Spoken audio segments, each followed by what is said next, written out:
आज म तपाईहरुलाई बीएड थर्ड इयर को यो चाहिँ compulsory subject curriculum and evaluation पाठ्यक्रम तथा मूल्याङ्कन भन्ने यो सब्जेक्टको चाहिँ आज म तपाईहरुलाई चाहिँ नोट भन्दा पनि म तपाईहरुलाई चाहिँ आज यो यसको चाहिँ लेक्चर म तपाईहरुलाई चाहिँ शेयर गर्न गइरहेको छु। यो चाहिँ लेक्चर मेरो फर्स्ट रहेको छ। यसमा चाहिँ मैले चाहिँ तपाईहरुलाई चाहिँ यो करिकुलम एन्ड इभ्यालुएसन भन्ने यो पाठ्यक्रम तथा मूल्याङ्कन सब्जेक्टको चाहिँ म तपाईहरुलाई चाहिँ सुरुदेखि नै यसको बारेमा चाहिँ म तपाईहरुलाई चाहिँ केही एक्सप्लेनहरु म तपाईहरुलाई चाहिँ गर्दै जाने छु। तपाईले चाहिँ ध्यान दिएर सुन्नु होला र तपाईले चाहिँ नोट गर्न सक्नुहुन्छ अथवा टिप्न सक्नुहुन्छ भने तपाईले टिप्न सक्नुहुन्छ, नोट गर्न सक्नुहुन्छ। तर चाहिँ खासमा चाहिँ यो चाहिँ नोट चाहिँ होइन, म तपाईलाई यो सब्जेक्टको चाहिँ टपिक वाइज युनिट वाइज चाहिँ म तपाईलाई चाहिँ मैले जुन तपाईलाई चाहिँ सिलेबस शेयर गरेको थियो त्यो पोइन्ट पोइन्टमा चाहिँ म तपाईलाई चाहिँ यसको चाहिँ म लेक्चर म तपाईलाई चाहिँ शेयर गर्न गइरहेको छु। यो करिकुलम एन्ड इभ्यालुएसन सँग सम्बन्धित यो चाहिँ मेरो चाहिँ पहिलो भिडियो रहेको छ। तपाईले चाहिँ सुरुमै यो म तपाईलाई चाहिँ शेयर गर्न गइरहेको छु। यहाँ चाहिँ तपाईहरु चाहिँ हेर्न सक्नुहुन्छ, मैले तपाईलाई सिलेबस पनि शेयर गरिसकेको छु। सिलेबसमा तपाईले चाहिँ युनिट यो 1 मा चाहिँ तपाईले चाहिँ कन्सेप्ट अफ करिकुलम पाठ्यक्रमको अवधारणा भन्ने चाहिँ तपाईले चाहिँ पढ्नु पर्दछ। सुरुमा युनिट 1 मा चाहिँ युनिट 1 मा चाहिँ त्यसपछि के चाहिँ पढ्नु पर्दछ भन्दाखेरि हामीले चाहिँ ब्याकग्राउन्ड पढ्नु पर्दछ। ब्याकग्राउन्ड भनेको करिकुलमको चाहिँ ब्याकग्राउन्ड कहाँबाट सुरु भयो, कहिले सुरु भयो भन्ने कुराहरुले यो ब्याकग्राउन्ड रहेको छ। त्यसैगरी मिनिङ अफ कल्चर, तपाईले चाहिँ यो कल्चरको चाहिँ के रे करिकुलमको चाहिँ माफ गर्नु होला, यो मिनिङ अफ करिकुलमको चाहिँ यो चाहिँ मिनिङ रहेको छ। यो करिकुलमको चाहिँ के मिनिङ रहेको छ भने चाहिँ यो चाहिँ हामी पढ्ने छौं। यो चाहिँ एकदम नयाँ रहेको छ। सुन्न त सुनेको छौं तर यसको बारेमा हामीले चाहिँ पढेका छैनौं। बरु हामीले इभ्यालुएसन भन्ने चाहिँ हामीले पढेका छौं, मूल्याङ्कन भन्ने पढेका छौं, 11 12 हरुतिर हामीले पढेका छौं भने करिकुलम चाहिँ हामीले चाहिँ पढेका छैनौं। यो सब्जेक्ट चाहिँ हामी करिकुलमसँग सम्बन्धित रहेको छ। त्यसैगरी डेफिनेसन अफ करिकुलम, डेफिनेसन पनि मिनिङ, यो जुन मिनिङ छ र यो डेफिनेसन छ यो फरक हुन्। मिनिङ भनेको यसको अर्थ भ्याल्यु, डेफिनेसन भनेको परिभाषा, कसैले दिएको परिभाषा भयो। Need and importance of curriculum, करिकुलमको चाहिँ नीड र इम्पोर्टेन्स के रहेको छन् त्यो हामीले चाहिँ फर्स्ट युनिटमा हामी पढ्ने छौं। डिफरेन्ट कन्सेप्ट अफ करिकुलम, करिकुलमको चाहिँ कन्सेप्टहरु के रहेका छन् त्यो हामी पढ्ने छौं युनिट 1 मा चाहिँ। त्यसैगरी हिडन करिकुलम भनेको छ, यो सुसुप्त भनेको छ।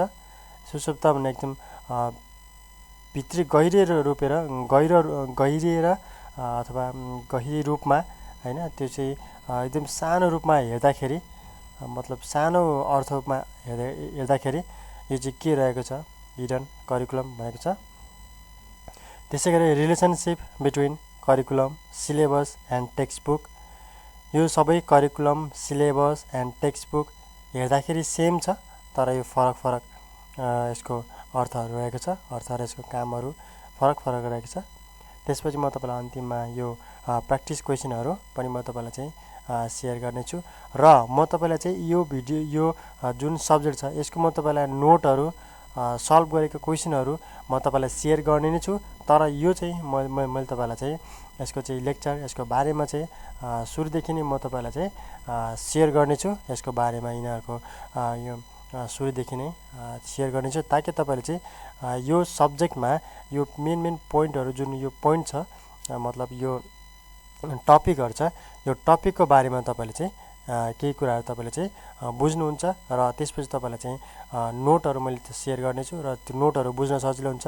सल्भ गरेको क्वेशनहरु तपाईलाई बुझ्नुहुन्छ र बुझ्नलाई सजिलो हुन्छ र तपाईले कतै सुनिहाल्नु भयो भने मतलब यो तपाईले आफ्नो कलेजमा टिचरहरुको लेक्चर तपाईले चाहिँ अटेम्प्ट गरिहाल्नु भयो भने तपाईले झन् अझ धेरै कुराहरु तपाईले चाहिँ बुझ्नुहुन्छ। यो चाहिँ मेरो यो जुन मैले शेयर गरिरहेको छु यसले तपाईलाई चाहिँ एक्स्ट्रा नलेज एक्स्ट्रा तपाईँलाई चाहिँ यसले चाहिँ एक्स्ट्रा कुराहरू बुझ्नको निम्ति तपाईँलाई सहयोग गर्छ। मेन यो जुन मैले सेयर गरेको छु यही नै तपाईँले चाहिँ मेन हो भने चाहिँ तपाईँले चाहिँ नबुझिदिनु होला। यो चाहिँ तपाईँहरूको स्टडीको लागि तपाईँहरूको निम्ति यो चाहिँ भनौँ न के अरे एक्स्ट्रा नलेज भनौँ न एक्स्ट्रा नलेज चाहिँ मैले तपाईँलाई चाहिँ सेयर गरिरहेको छु। सुरुमा चाहिँ रहेको छ यो ब्याकग्राउन्ड। म तपाईँलाई यो ब्याकग्राउन्डको बारेमा चाहिँ म तपाईँलाई चाहिँ सेयर गर्न गइरहेको छु। ब्याकग्राउन्ड अफ करिकुलम, यो जुन पाठ्यक्रम छ पाठ्यक्रमको पृष्ठभूमि हैन, यो पाठ्यक्रम चाहिँ यो कहाँबाट सुरु भयो हैन, यो कसरी सुरु भयो भन्ने कुराहरू चाहिँ म तपाईँलाई चाहिँ यहाँनिर म सेयर गर्न गइरहेको छु। तपाईँहरू चाहिँ यसलाई चाहिँ ध्यान दिएर सुन्न सक्नुहुन्छ। तपाईँलाई मैले यहाँ केही पिक्चरहरू पनि यहाँनिर सेयर गरिरहेको छु। यो तपाईँले चाहिँ हेर्न सक्नुहुन्छ, सुन्न सक्नुहुन्छ। यो करिकुलमको थ्योरी चाहिँ 1918मा यो जोन फ्र्याङ्कलिन बबिटले चाहिँ सुरु गरेका हुन्। सुरुमा चाहिँ हाम्रो शिक्षा यस्तो थियो, मतलब करिकुलम चाहिँ यहाँबाट चाहिँ सुरु भयो भनेर चाहिँ म तपाईँलाई यहाँनिर सेयर गर्न गइरहेको छु। प्रारम्भमा शिक्षा पूर्णतः अनौपचारिक इन्फर्मल स्वरूपको थियो र यो पूर्णतः अनुभव केन्द्रित थियो। मानिसले आफ्नो दिनचर्याको क्रममा विभिन्न अनुभवहरू प्राप्त गर्नु र यसलाई भविष्यका लागि सुरक्षित राख्नु नै शिक्षाको पहिलो स्वरूप थियो। परिवार भन्ने संस्थाले स्थायी रूप लिनुका साथै मानिसले यी ज्ञानहरू आफ्नो सन्ततिलाई हस्तान्तरण गर्न थाल्यो। प्रारम्भिक कालमा मानिसहरूले आफूले जानेका कुराहरूलाई आफ्ना सन्ततिहरूलाई हस्तान्तरण गर्ने प्रक्रियाबाट नै शिक्षा लिने दिने प्रक्रियाको थालनी भयो। यसरी शिक्षा प्रदान गर्ने प्रक्रिया घर परिवारबाट विकसित हुँदै समुदायमा जान्ने व्यक्तिहरूले नजान्ने व्यक्तिहरूलाई सिकाउँदै आएको परम्पराको विकास भयो। तत्कालीन समयमा समाजमा स्थापित मूल्य मान्यता, कला संस्कृति, धर्म परम्परा आदि कुराहरू एक पिँढीबाट क्रमशः अर्को पिँढीसम्म हस्तान्तरण गर्दै लैजाने प्रक्रियालाई शिक्षाको रूपमा ग्रहण गर्न थालियो। यसरी चाहिँ यो शिक्षा चाहिँ मतलब एजुकेसन चाहिँ यसरी चाहिँ सुरु भएको छ भनेर चाहिँ यहाँ मैले तपाईँलाई चाहिँ भने। मानव समाजको विकासक्रमसँगै मानिसहरूका मूल्य मान्यता, रहन सहन, व्यवहार, आवश्यकता, चाहना, नीति नियम, चालचलन तथा सम्पूर्ण जीवन पद्धतिमा नै फेरबदल हुँदै गयो। यस्तो परिवर्तित अवस्थामा नयाँ वातावरणमा समायोजन हुनका लागि तदनुरूपको शिक्षा आवश्यक पर्ने कुरा महसुस गरियो।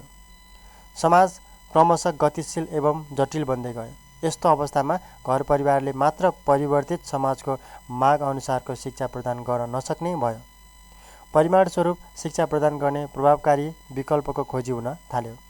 यसै क्रममा शिक्षा प्रदान गर्ने औपचारिक निकाय वा संस्थाको रूपमा विद्यालयका आवश्यकता महसुस गरियो। तत्पश्चात समाजमा शैक्षिक संस्था विद्यालयको स्थापना गरी बालबालिकाहरूलाई शिक्षा प्रदान गर्ने जिम्मेवारी प्रदान गरियो र यसका लागि आवश्यक नीति नियम पनि क्रमशः तयार पारियो, जसबाट अनौपचारिक रूपमा सुरु भएको शिक्षा प्रदान गर्ने परिपाटी औपचारिक रूपमा थालनी हुन थाल्यो। प्रारम्भमा औपचारिक शिक्षा दिने कार्य अभिभावक शिक्षकहरूले नै स्वतन्त्र रूपमा वहन गरे। पछि यसको महत्त्व बोध गरी समाजले विद्यालयको स्थापना गर्यो र यसरी चाहिँ हामी चाहिँ थाहा पाउन सक्छौँ शिक्षाको कसरी सुरु भयो, शिक्षा लेनदेन कसरी सुरु भयो हैन। त्यसपछि विद्यालयको स्थापना कसरी भयो र शिक्षा प्रदान गर्ने तरिका चाहिँ कसरी भयो भन्ने चाहिँ हामी चाहिँ बुझ्न सक्छौँ। औपचारिक रूपमा शिक्षाको थालनी भएपछि कक्षा कोठाभित्र शिक्षण गरिने विषयवस्तु अथवा पाठ्यांशको स्वरूपलाई पाठ्यक्रम भन्न थालियो। यो पाठ्यक्रम सम्बन्धी परम्परागत धारणा मानिन्छ। परम्परागत धारणा अनुसार हेर्दा विषयवस्तुको सूची वा पाठ्यांशलाई नै पाठ्यक्रमको रूपमा लिन थालियो।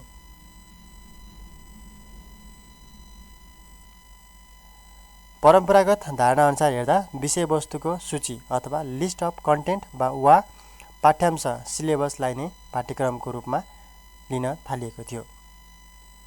शिक्षाको विकाससँगै पाठ्यक्रम सम्बन्धी यो परम्परागत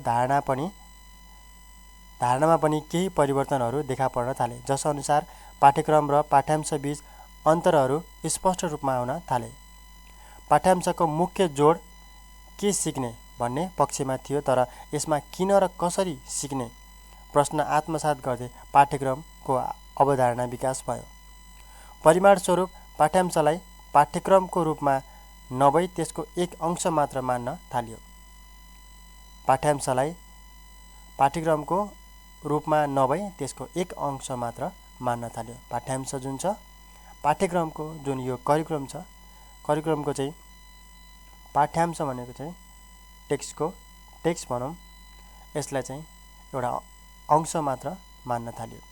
करिकुलम शब्दको सबैभन्दा पहिले औपचारिक रूपमा प्रयोग गर्ने व्यक्ति फ्र्याङ्कलिन बबीट हुन्, जसले 1918 मा करिकुलम थ्योरी नामक पुस्तक लेखेका थिए। जुन करिकुलम थ्योरी छ यो चाहिँ बुक हो, यो चाहिँ 1918 मा भएको र जोन फ्र्याङ्कलिन बबीटले चाहिँ यो चाहिँ सुरु गरेका हुन्। करिकुलम भन्ने वर्ड चाहिँ आधुनिक तथा व्यापक दृष्टिकोणका आधारमा हेर्दा पाठ्यक्रम भनेको शैक्षिक कार्यक्रमको एक बृहत योजना हो, जसमा बालबालिकाहरूलाई उचित ज्ञान, सिप, धारणा अथवा नलेज, स्किल, एटिट्युड प्रदान गरी उनीहरूको सर्वाङ्गीण विकास, अलराउन्ड डेभलपमेन्ट गराउने लक्ष्य राखिएको हुन्छ। त्यसैले पाठ्यक्रमलाई शैक्षिक कार्यक्रमको सङ्गठित र योजनाबद्ध रूप मानिन्छ, जसले सम्पूर्ण शैक्षिक कार्यक्रमलाई नै निश्चित मार्गदर्शन तथा दिशाबोध गर्दछ। यो चाहिँ रहेको थियो, मैले तपाईँलाई चाहिँ सेयर गरेँ। यो ब्याकग्राउन्ड चाहिँ कसरी सुरु भयो, कहाँबाट सुरु भयो भन्नेको चाहिँ यो चाहिँ रहेको थियो।